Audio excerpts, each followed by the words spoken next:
नमस्कार, स्वागत है आपको हमारा उत्तराखंड के बुलेटिन में। मैं हूं आपके साथ यशी शुक्ला। रुक करेंगे खबरों का, लेकिन उससे पहले नजर डालेंगे सुर्खियों पर। पीएम मोदी कोरोना रोकथाम के लिए जन आंदोलन का आज करेंगे आगाज। अक्टूबर से दिसंबर तक त्योहारी मौसम को देखते हुए जन आंदोलन।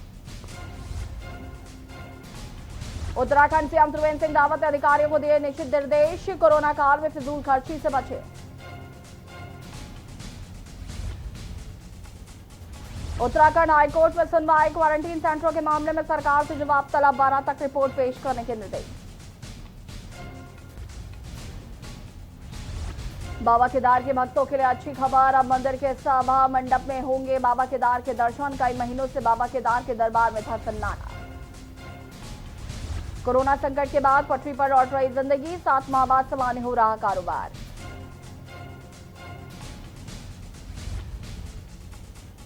उत्तराखंड में लगातार जारी है कोरोना का कहर। कोरोना के 630 नए मामले आए सामने, 11 संक्रमितों की मौत। आप देख रहे हैं के न्यूज, खबरों का सारथी। बुलेटिन की शुरुआत करेंगे बड़ी खबर से। कोरोना महामारी को देखते हुए स्वास्थ्य विभाग सतर्क हो गया है। केदारनाथ धाम आने वाले तीर्थयात्रियों की पहले थर्मल स्कैनिंग होगी। डीएम वंदना ने स्वास्थ्य कर्मचारियों को जरूरी दिशा निर्देश दिए हैं। बता दें कि कोरोना महामारी को देखते हुए स्वास्थ्य विभाग काफी सतर्क हो गया है। केदारनाथ धाम आने वाले तीर्थयात्रियों की अब थर्मल स्कैनिंग होगी। डीएम वंदना ने स्वास्थ्य कर्मचारियों को निर्देश दिए हैं। गोल चबूतरे के पास मेडिकल जांच का बोर्ड लगाने के निर्देश दिए गए हैं। बड़ी खबर आपको बता रहे हैं, कोरोना महामारी को देखते हुए स्वास्थ्य विभाग सतर्क हो गया है। केदारनाथ धाम आने वाले तीर्थयात्रियों की अब थर्मल स्कैनिंग होगी। करीब 7 महीने बाद अब जिंदगी जो है वो पटरी पर लौट आई है। और अब उत्तरकाशी से बड़ी खबर, जहां पर राजकीय उद्यान जुंडा का स्थलीय निरीक्षण। जिलाधिकारी मयूर दीक्षित ने किया स्थलीय निरीक्षण। फल पौधे उत्पादन पर विशेष ध्यान देने के निर्देश। मुख्य उद्यान अधिकारी प्रभाकर सिंह भी रहे मौजूद।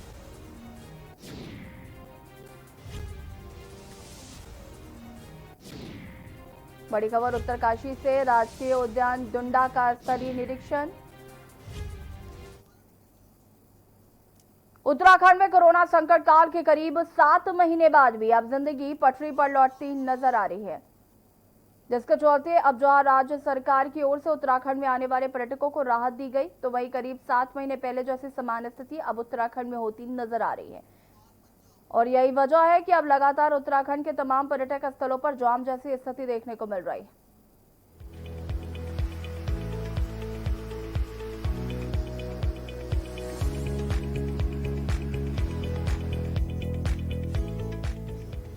मसूरी, धनौल्टी, चक्राता या फिर नैनीताल, तमाम राज्य के पर्यटन स्थलों पर अब बाहर से आने वाले पर्यटकों का तांता लगातार शुरू हो गया है।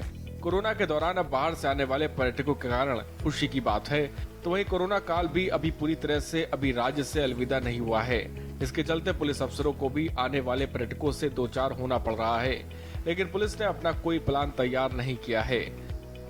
पहली बार उत्तराखंड में पूरी तरह से खुल गया था, कोरोना नेगेटिव रिपोर्ट की आवश्यकता नहीं बची थी, तो उसका असर रहा। दूसरा लॉन्ग वीकेंड था। तीसरा, लोग बाग लंबे समय से इंतजार कर रहे थे खुलने का, तो इसलिए मेरे पर्सनल नॉलेज में है, वो हरिद्वार हो, ऋषिकेश हो, मसूरी हो, नैनीताल हो, सब जगह जो है बहुत भीड़ रही। बहुत हमें जाम की स्थिति से जूझना पड़ा, जो शुरू में एक्सपेक्टेड नहीं था। तो हम लोगों ने इसके बावजूद उसको मैनेज किया। 4 धाम भी यात्रा अच्छी चल रही है। डेली जो वहाँ का फुटफॉल है 4000 प्लस हो चुका है, 4000 के रेंज में पहुँच गया। पुलिस अधिकारी मान रहे हैं कि राज्य सरकार की ओर से राहत तो दी गई, लेकिन तमाम आने वाले पर्यटकों के लिए सभी कोविड-19 के नियम बनाए गए हैं और सोशल डिस्टेंसिंग का पालन करना, मास्क लगाना, सैनिटाइजर करना, तमाम नियम लागू किए गए हैं। और करीब 7 महीने के बाद अब उत्तराखंड के तमाम पर्यटक स्थलों पर जाम जैसी स्थिति बन रही है। बावजूद इसके जनपदों को जिला पुलिस अधिकारियों को अपने अपने क्षेत्रों में व्यापक व्यवस्था बनाने के लिए कहा गया है। कह रहा हूँ कि अनलॉक विद प्रिकॉशन, नया स्लोगन जो है देश का ये है, अनलॉक विद प्रिकॉशन। अनलॉक तो होना है, किंतु सावधानी से खुलिए। और उसी में हम लोग ड्यूटियाँ कर रहे हैं। पुलिस भी बीच में संक्रमित हुई और लकीली हमारे उसका ठीक होने का रेशो ही बहुत अच्छा रहा और कैजुअलिटी का रेशो बहुत कम रहा। 1300 से ज़्यादा लोग हमारे संक्रमित हो चुके हैं। और पूरी सावधानी बरतने को कहा गया है, एनफोर्समेंट बढ़ाने को कहा गया है, विशेषकर उन एरियाज में जहाँ टूरिस्ट आता है। आप देख रहे हैं हमारे एनफोर्समेंट की संख्या बढ़ी है, पहले से बहुत ज़्यादा एनफोर्समेंट। वे राज्य सरकार की ओर से राहत देने के बाद बढ़ती पर्यटन स्थलों पर पर्यटकों की भीड़ के चलते शासकीय प्रवक्ता मदन कौशिक ने कहा कि यह एक अच्छी बात है और कोविड-19 के नियमों का पालन करते हुए पर्यटक यहां पर आए और उत्तराखंड देवभूमि के सुंदर वादियों का लुत्फ ले। राज्य सरकार ने पूरी तरह से बाहर से आने वाले पर्यटकों के लिए राहत दी है। जैसे जैसे भारत सरकार की गाइडलाइन आ रही है और हम लोग टूरिज्म को खोल रहे हैं, ऐसे ऐसे संख्या बढ़ रही है और समय समय पर इसको चेंज करके संख्या बढ़ाई भी जा रही है। तो मैं समझता हूं कि जो इस समय वर्तमान है, जो टूरिज्म को लेकर जो एक लोगों के मन में था, वो आज कहीं ना कहीं एक अच्छा है और सब लोगों को चारों तरफ से जो हमें सूचनाएं, चारों धाम और इधर से हम मसूरी, नैनीताल, कौसानी, जहाँ जहाँ से भी बातचीत हो रही है संबंधित जिलों के जिलाधिकारी से, वो सब लोग इस रूप में है कि एक अच्छा टूरिस्ट उत्तराखंड राज्य में आ रहा। लॉकडाउन के कारण मंदिर से घिर चुके पर्यटन व्यवसाय को फिर से पंख लग गए हैं और पर्यटकों की आवाजाही फिर से शुरू हो गई है। लेकिन देखना ये होगा कि कोरोना काल के बाद क्या पर्यटकों की स्थिति पहले जैसी हो जाएगी या फिर पर्यटकों की संख्या में इजाफा होने में ज्यादा समय लगेगा। के न्यूज के लिए देहरादून से राजेश वर्मा की रिपोर्ट। केदारनाथ धाम की यात्रा अब अंतिम चरण में है। आगामी 16 नवंबर को केदारनाथ धाम के कपाट भैया दूज पर्व पर बंद हो जाएंगे। अंतिम चरण की यात्रा में भक्त भारी संख्या में केदारनाथ पहुंच रहे हैं। भक्तों में बाबा केदार के दर्शन को लेकर भारी उत्साह बना हुआ है। केदारनाथ धाम पहुंच रहे भक्तों के लिए अच्छी खबर है। अब भक्तों को मंदिर प्रांगण के बजाय मंदिर के सभा मंडप के से बाबा के दर्शन कराए जाएंगे। मंदिर कमेटी ने क्या तैयारियां की हैं, देखिए इस रिपोर्ट में।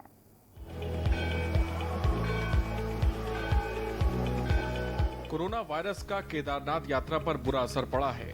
अब तक 8 से 9 लाख यात्री बाबा केदार के दर्शन करते थे, लेकिन कोरोना महामारी के कारण अभी तक 28,000 के करीब ही यात्री बाबा केदार के दर्शन कर सके हैं।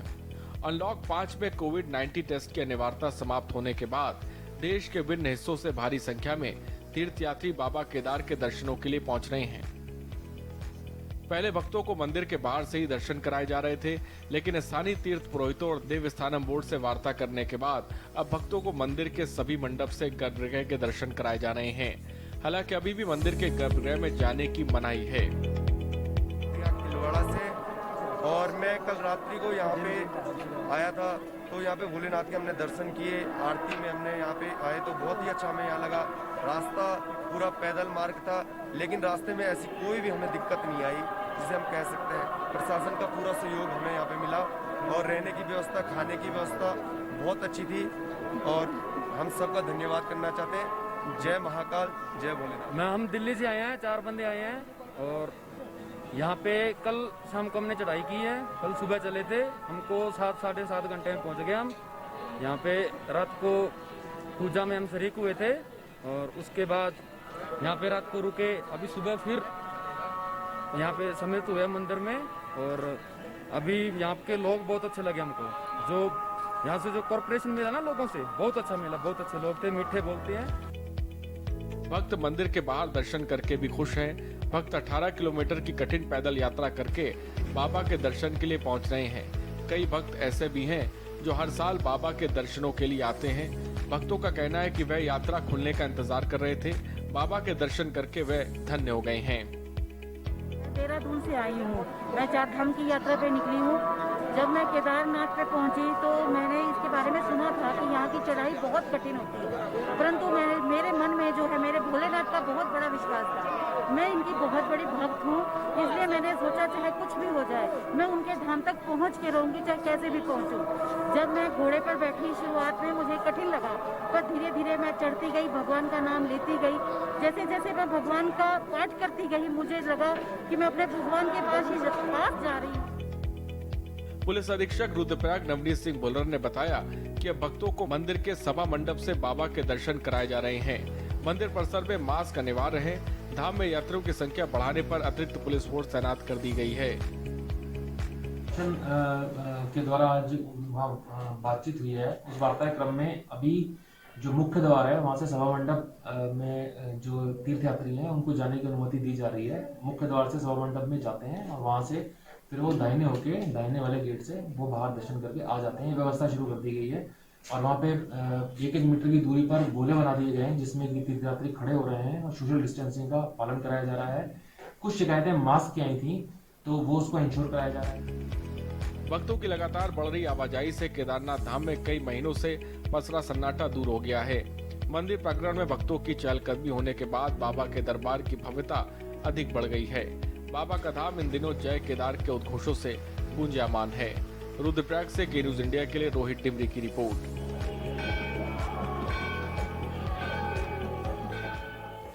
और अब बढ़ेंगे खबरों में। बेरीनाग नगर पंचायत के भट्टी गांव में देर शाम गुलदार ने एक 7 साल की बच्ची को मार डाला। बता दें कि भट्टी गांव निवासी भगत राम की 7 साल की पुत्री हिमानी दूध लेने पड़ोस में गई थी और वो घर के पास ही पहुंची थी कि घास लगाए बैठा गुलदार उस पर झपट गया। घर से 200 मीटर दूर झाड़ियों में ले गया। शोर मचाने पर जब तक ग्रामीण वहां पहुंचते तब तक बच्ची मर चुकी थी। बताया जा रहा है कि पूर्व में भी गांव वालों ने गुलदार की सूचना वन विभाग को दी। इसके बाद ही वन विभाग की घोर लापरवाही सामने आई। वहीं देर से आने का कारण जब आक्रोशित जनता द्वारा पूछा गया तो विभागीय कर्मचारियों द्वारा बेतुका जवाब दिया गया, जिस कारण नगर पंचायत अध्यक्ष हेमपंत के नेतृत्व में वन विभाग के कार्यालय का घेराव और प्रदर्शन किया गया।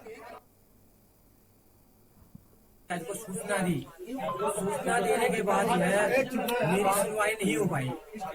आज मैं जंगलात विभाग से अनुरोध करता हूं कि ये लोग जो है ये दुर्घटना जो है बहुत बड़ी गंभीर समस्या है।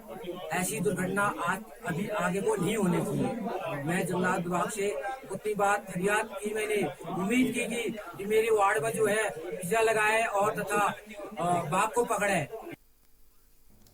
राजधानी देहरादून में स्मार्ट सिटी के कार्य तेजी से चल रहा है, जिसके चलते शहर भर की सड़कें खुद गई हैं और इसका खामियाजा जनता को भुगतना पड़ रहा है। कई स्थानों पर लोग दुर्घटनाग्रस्त हो रहे हैं। वहीं व्यापारियों में भी खासा आक्रोश है। महानगर व्यापार प्रकोष्ठ के अध्यक्ष सुनील कुमार बांगा का कहना है कि बाजार की सारी सड़कें खुदी हैं और जिस कारण सारा मलबा सड़कों पर पड़ा है। वहीं धूल मिट्टी दुकानों में आने से सारा माल भी खराब हो रहा है। व्यापारियों का कहना है कि उन्हें स्मार्ट सिटी के कार्य से कोई गुरेज नहीं है, लेकिन ये सब कार्य रात्रि को होने चाहिए जिससे किसी को परेशानी ना हो। स्मार्ट सिटी के काम से हम सब दुकानदार इतने ज़्यादा परेशान हो गए हैं कि सारी सड़कें इन्होंने बाज़ारों की खोद दी है। इतनी ज़्यादा खोदने के लिए इन्हें हमसे पहले बात करी थी कि हम थोड़ा थोड़ा टुकड़ा खोदेंगे, उसको बनाने के बाद तब आगे बढ़ेंगे। इन्होंने पूरा शहर खोद दिया है जिससे कि हर व्यापारी परेशान है। हर दुकान में 10-10, 20-20 लाख रुपए का माल लगा हुआ है। माल में इतनी धूल मिट्टी बैठ गई है कि माल जो है ख़राब हो रहा है। जो माल हमारा जो 500 रुपये की चीज़ वो 100 रुपये में बिकने को राजी नहीं हो रही है। पहले से ही कोरोना महामारी से परेशान परिवहन क्षेत्र से जुड़े लोग शासन की अनदेखी से परेशान हो रहे हैं। दरअसल त्रिवेणी कैबिनेट की ओर से कमर्शियल वाहनों के टैक्स माफी का समय 3 महीने बढ़ाया गया था, जिसका लिखित में आदेश शासन द्वारा जारी नहीं किया गया। ऐसे में वाहन स्वामियों को टैक्स माफी का लाभ नहीं मिल पा रहा है। वहीं महानगर सिटी बस यूनियन के अध्यक्ष विजय वर्धन डंडरियाल ने बताया कि आरटीओ की ओर से लिखित आदेश न आने की बात कहकर वाहन स्वामियों से जुलाई, अगस्त, सितंबर, अक्टूबर तक के 4 माह का पेनाल्टी समेत टैक्स मांगा जा रहा है, जिससे सरकार की कमर्शियल वाहनों की टैक्स माफी का लाभ नहीं मिल पा रहा। तो सीधा जो है तो इनके द्वारा बिजली विभाग के द्वारा मेरे को जो अब सूचना दी गई है उसमें ये लिखा गया है कि ये 20 साल हो गए इसको कार्यालय को खुले हुए और हमारे जो डॉक्यूमेंट्स है हमारे यहाँ खो गए। अब सबसे बड़ी चीज़ तो ये है कि जब इनके यहाँ डॉक्यूमेंट्स खो गए तो इनको कैसे पता कि ये 20 साल हो गए, जबकि ये जो है 13 से 14 साल हुए हैं इसको अवैध खोखे कोई, क्योंकि उसके भी जो मैंने अवैध खोखे की भी जो है कार्यालय की मैंने सूचना मांगी थी, जिससे मुझे नगर निगम और खेल विभाग द्वारा बताया गया था कि ये हमने आवंटन नहीं करा था। तो सीधा जो है इसका मतलब जो है बिजली विभाग ने जब बिना दस्तावेजों को ही कहीं ना कहीं अधिकारी ने भ्रष्टाचार में लिप्त होकर और जो इस तरह का बिजली मीटर लगाया है। तो मेरे द्वारा जो है जो मुख्य अभियंता है गढ़वाल मंडल में। उत्तराखंड हाईकोर्ट ने क्वारंटाइन सेंटरों की बदहाल व्यवस्था को लेकर दायर अलग अलग जनहित याचिकाओं पर सुनवाई करते हुए कोर्ट ने सभी हॉस्पिटलों से डॉक्टरों की कमी और सामाजिक दूरी को लेकर रिपोर्ट पेश करने को कहा है। साथ ही कोर्ट में अगले बुधवार से जिलेवार मामले में सुनवाई की जाएगी, जिसकी रिपोर्ट मंगलवार तक कोर्ट में पेश करने के निर्देश दिए हैं। आपको बता दें कि हाईकोर्ट के अधिवक्ता दुष्यंत मनानी, देहरादून निवासी सच्चिदानंद नबराल ने क्वारंटाइन सेंटरों व कोविड अस्पतालों की बदहाली और उत्तराखंड वापस लौट रहे प्रवासियों की मदद और उनके लिए बेहतर स्वास्थ्य सुविधा मुहैया कराने को लेकर हाईकोर्ट में अलग अलग जनहित याचिकाएं दायर की थी। कोविड मामलों की सुनवाई के दौरान कोर्ट ने स्टेट को यह कहा है कि अपना रिस्पांस दें और जो द्वितीय रिपोर्ट फाइल हुई है जिसमें फैक्ट्स फाइंडिंग दी हैं कि कहीं पर भी सोशल डिस्टेंसिंग का पालन नहीं किया जा रहा है, मास्क का पालन नहीं किया जा रहा है एवं हॉस्पिटलों में स्टाफ कम है, उसके बारे में कोर्ट ने उनको निर्देश दिया है कि अगले बुधवार तक कोर्ट को बताएं। भाजपुर के सिंचाई विभाग गेस्ट हाउस में भाजपा की प्रशिक्षण कार्यशाला का आयोजन किया गया, जिसमें प्रदेश संगठन महामंत्री अजय कुमार ने आगामी विधानसभा चुनाव की तैयारियों को लेकर कार्यकर्ताओं से विचार विमर्श किया। आगामी विधानसभा चुनाव को लेकर भारतीय जनता पार्टी ने तैयारियां शुरू कर दी और यही कारण है कि कोरोना वायरस के प्रकोप के कम होते ही भाजपा द्वारा बैठकें आयोजित कर कार्यकर्ताओं को एकजुट करने और पार्टी की नीतियों को जन जन तक पहुंचाने की अपील की जा रही है, जिसके चलते भाजपुर के सिंचाई विभाग गेस्ट हाउस में भाजपा के 4 मंडलों की प्रशिक्षण कार्यशाला आयोजित की गई, जिसका शुभारंभ प्रदेश संगठन महामंत्री अजय कुमार ने दीप प्रज्वलित कर किया। साथ ही संगठन को मजबूत करने के लिए कार्यकर्ताओं से अपील की। कोविड-19 महामारी के परिप्रेक्ष्य में आगामी चहलुम त्योहार के आयोजन के संबंध में नैनीताल के थाना मल्लीताल ने जिलाधिकारी विनोद कुमार और सीओ सिटी विजय थापा की अध्यक्षता में अमन कमेटी के साथ बैठक का आयोजन किया। आयोजन के संबंध में आवश्यक दिशा निर्देश देते हुए शासन द्वारा जारी निर्देश व कोविड-19 के प्रावधानों का पालन किए जाने के निर्देश देते हुए जुलूस को पूर्ण रूप से प्रतिबंधित किया गया है। तो कल जो चहलुम का इनका पर्व इनके द्वारा आयोजित किया जाना है, उसी को लेके आज शांति कमेटी की मीटिंग बुलाई गई थी और इनके साथ इसके आयोजन को लेके विचार विमर्श किया गया, जिसमें ये तय हुआ है कि सामाजिक दूरी, मास्क और अन्य संक्रमण को रोकने के उपायों के साथ साथ इनके द्वारा सांकेतिक रूप से आयोजन किया जाएगा और सारा आयोजन रजा क्लब के ही इनके द्वारा किया जाएगा। डोईवाला में तमाम कार्यकर्ताओं को सरकार और संगठन में जगह मिलने पर सम्मानित किया गया। ब्लॉक सभागार में आयोजित कार्यक्रम में तमाम भाजपा कार्यकर्ता मौजूद रहे।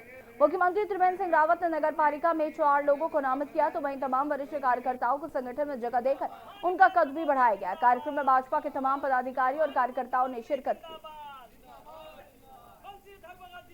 इस टाइम जो है भारतीय जनता पार्टी 2022 में कोई रिस्क लेना नहीं चाहती। जो अपने कार्यकर्ता हैं उनको एडजस्टमेंट कर रहे हैं और जिससे कि भारतीय जनता पार्टी को बल मिलेगा और 2022 में दोबारा से सरकार हमारी भारतीय जनता पार्टी की बनेगी। जो देरी हुई है दरअसल में कोविड-19 के चलते हुए ये इस वजह से देरी हुई है, यानी तो ये मार्च में हो जाना चाहिए था और इस वजह से देरी हुई है, नहीं तो अन्यथा कोई देरी नहीं हुई है। लालकुआ के नगर पंचायत के विस्तारीकरण को लेकर एक बार फिर लालकुआ क्षेत्र के लोगों ने नैनीताल लोकसभा के सांसद अजय भट्ट से मुलाकात की। एक ज्ञापन देकर लालकुआ नगर पंचायत के विस्तारीकरण में तेजी दिखाने की बात रखी।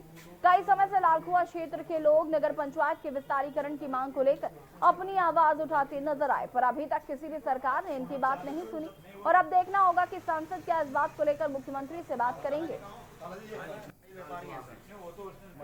सांसद महोदय ने इनके बारे में हम लोग ज्ञापन दिया है। सांसद महोदय ने कहा कि मैं मदन कौशिक जी से इस पर जो है विस्तार से चर्चा करूँगा और इसका क्या क्या मामला है। हमने इनके संज्ञान में सारी बातें रखी हैं कि पहले इसको एक बार नगर पालिका में शामिल कर लिया गया था और फिर नगर पालिका वापस होने के कारण फिर हम लोग असहाय हो गए। तो हमने बहुत सूक्ष्मता से इस बात को समझा है और बोला है कि मैं मदन कौशिक जी से इस पर बहुत विस्तार से चर्चा करके इसमें कुछ कर। बेरीनाग में बाल विकास परियोजना अधिकारी कोरोना पॉजिटिव आने के बाद विकासखंड कार्यालय में कर्मचारियों में हड़कंप मच गया। बाल विकास विभाग के कार्यालय को 2 दिन तक बंद करने के साथ ही परियोजना अधिकारी के संपर्क में आए 44 कर्मचारियों का स्वास्थ्य विभाग के द्वारा रैपिड टेस्ट करवाया गया। 2 अक्टूबर को अवधि के कार्यक्रम में शामिल हुए। उसी दिन देर रात श्याम अधिकारी ने अपना सैंपल दिया था। प्रभारी चिकित्सा अधिकारी डॉक्टर सिद्धार्थ पाठी ने बताया कि पॉजिटिव आए अधिकारी को कोरोना केयर सेंटर चौकोड़ी भेज दिया गया है। अन्य लोगों का सैंपल लिया जा रहा है। नगर पंचायत बेरीनाग के द्वारा विकासखंड परिसर में सैनिटाइजर का छिड़काव किया गया है। इस दिन सभी लोगों से मास्क का प्रयोग करने और सामाजिक दूरी बनाकर कार्य करने की अपील कर रहे हैं। कोविड-19 की छूट मिलने के बाद केदारनाथ धाम में यात्रा परवान चढ़ने लगी है। सैकड़ों की संख्या में श्रद्धालु धाम पहुंच रहे हैं और सामाजिक दूरी का पालन नहीं कर रहे हैं। पुलिस प्रशासन भी व्यवस्थाएं बनाने में नाकाम साबित हो रहा है। ऐसे में कोरोना महामारी के फैलने की आशंका भी बनने लगी है। देखिए रिपोर्ट। केदारनाथ धाम में यात्रा चढ़ने लगी परवान। छूट मिलने के बाद लगातार पहुंच रहे श्रद्धालु। केदारनाथ में श्रद्धालुओं की बड़ी आमद। मंदिर प्रांगण में उमड़ रहे श्रद्धालु। सामाजिक दूरी का नहीं किया जा रहा पालन। यात्रा मार्ग पर श्रद्धालु परेशान, नहीं खुली दुकानें। कोरोना महामारी के चलते चारों धाम की यात्रा पर बुरा असर पड़ा, जिससे धामों में यात्रियों की संख्या भी काफी कम रही है। मगर अब सरकार की ओर से कोविड-19 की गाइडलाइन में छूट मिलते ही यात्रा में भारी इजाफा देखने को मिल रहा है।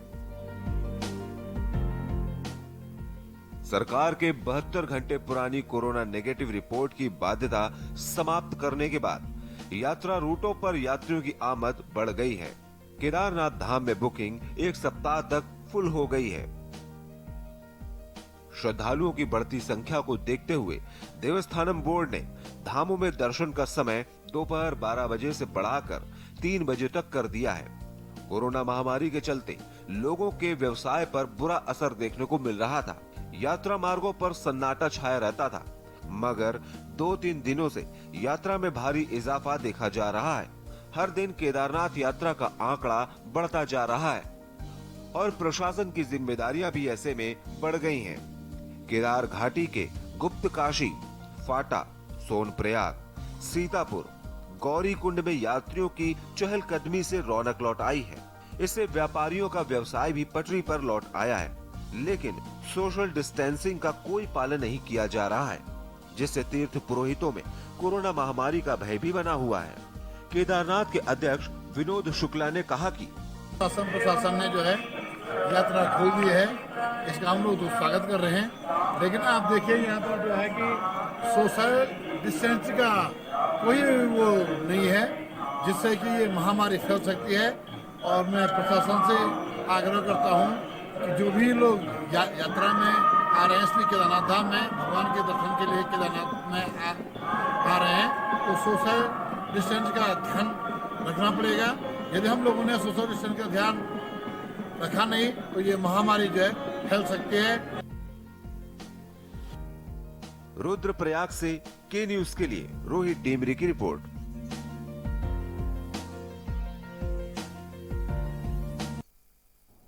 बता दें आपको कि आज वायुसेना दिवस है और ऐसे में गाजियाबाद में परेड निकाली जा रही है।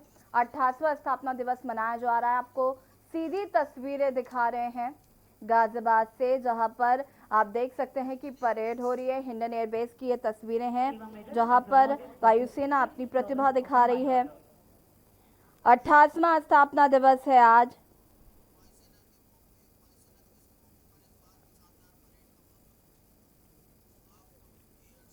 भारतीय वायुसेना के लिए आज एक बहुत ही खास दिन है। वायुसेना अपना गौरवशाली 88वां स्थापना दिवस मना रही है और इस स्थापना दिवस को वायुसेना दिवस के रूप में भी जाना जाता है।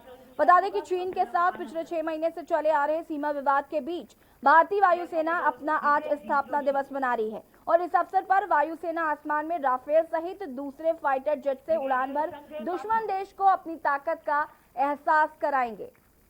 बता दें कि भारतीय वायुसेना का गठन आजादी से 15 साल पहले 8 अक्टूबर 1932 को हुआ था और स्थापना दिवस के अवसर पर गाजियाबाद स्थित हिंडन एयरबेस पर परेड का इंतजाम किया गया है, जैसे कि आप तस्वीरों में देख पा रहे हैं। और आज राफेल अपने करतब दिखाएगा। उत्तराखंड के बुलेटिन में फिलहाल इतना ही। देखते रहिए के न्यूज़ इंडिया। नमस्कार।